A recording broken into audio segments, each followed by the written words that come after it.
सोचो एक ऐसा लम्हा जहाँ पूरी कायनात एक ऐसे नुक्ते में समाई हुई थी जहाँ न गैलेक्सीज, न सितारे, न प्लैनेट्स, न सोलर सिस्टम, किसी चीज़ का वजूद न था। और ये सब चीज़ें सिर्फ एक नुक्ते में, और वो नुक्ता इतना गर्म और इतना डेंस जहाँ से रोशनी तक को इजाज़त न थी वहाँ से बाहर निकलने की। और फिर एक वक्त आया जिसने सब कुछ बदल दिया। भाई दोस्तों, मैं हूं मुनव्वर अली और आप देख रहे हैं द यूनिवर्स सीरीज। आज का टॉपिक द बिग बैंग। जी हाँ, जहाँ ये सब चीज़ें एक नुक्ते में मौजूद थी और वो लम्हा आया। साइंस इस वाक़ये को बिग बैंग थ्योरी का नाम देती है और नाम से ज़ाहिर है यही लगता है कि कोई एक्सप्लोजन हुआ, कोई धमाका हुआ, लेकिन नहीं दोस्तों, ऐसा बिल्कुल न था। जी हाँ, ये वो लम्हा था जहाँ स्पेस और कायनात खुद बने और हर तरफ फैलना शुरू हो गई। तकरीबन 13.8 बिलियन साल पहले एक सिंगुलैरिटी एक्सप्लोड होना शुरू हुई और एक सेकंड के 1000वें हिस्से में इतनी तेज फैली कि इंसान इसको समझने से कासिर है। ये एक्सपेंशन इतनी तेज हुई कि साइंसदान आज भी इसको स्टडी करने में लगे हुए। उस वक्त टेम्परेचर इतना ज्यादा था, कोई भी चीज अपनी हालत में स्टेबल नहीं रह सकती थी। हर तरफ सिर्फ एनर्जी और एनर्जी। लेकिन एक्सपेंशन के साथ साथ जिस तरह कायनात फैलना शुरू हुई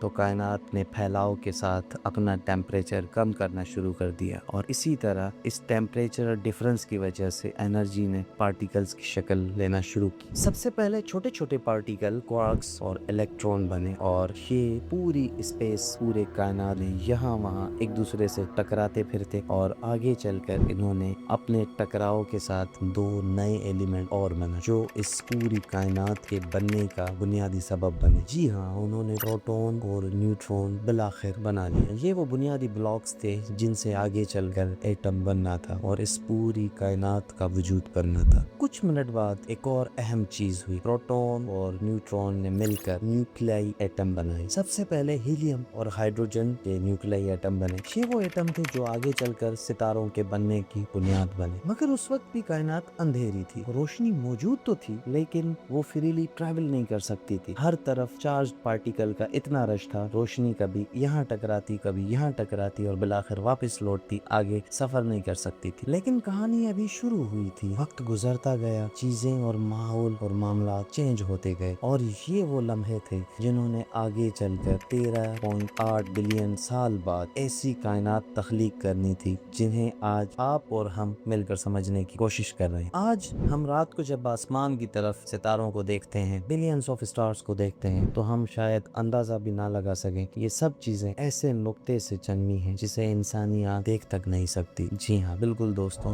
ये वही सिंगुलैरिटी थी जहाँ से आज बिलियंस ऑफ स्टार्स, हजारों गैलेक्सीज और क्लस्टर्स ने अपना वजूद बनाया। एक ऐसी शुरुआत जो न सिर्फ स्पेस और टाइम की पैदाइश थी बल्कि हर उस चीज की पैदाइश थी जो आज कायनात में मौजूद है, जिसे हम देख सकते हैं या जिसे हम नहीं भी देख सकते। हर वो लम्हे, हर वो चीजें, इन सब की बुनियाद वो सिंगुलैरिटी थी। और इस कहानी का सबसे पुरस्कार और दिलचस्प हिस्सा ये है कि ये कायनात अब भी फैल रही है। जी हाँ, 13.8 बिलियन साल पहले होने वाले ब्लास्ट से उस लम्हे से लेकर कायनात अब तक फैलती आ रही है और ये सफर आज भी जारी है। इसी सीरीज के नेक्स्ट पार्ट में हम जानेंगे कि आखिर वो कौन से राज थे जिसने कायनात को इतनी जल्दी इतना वसी बना दिया। अगर आपको वीडियो पसंद आ रही है और आप इंजॉय कर रहे हैं तो काइंडली चैनल को लाइक एंड सब्सक्राइब कर दीजिएगा। दुआ में याद।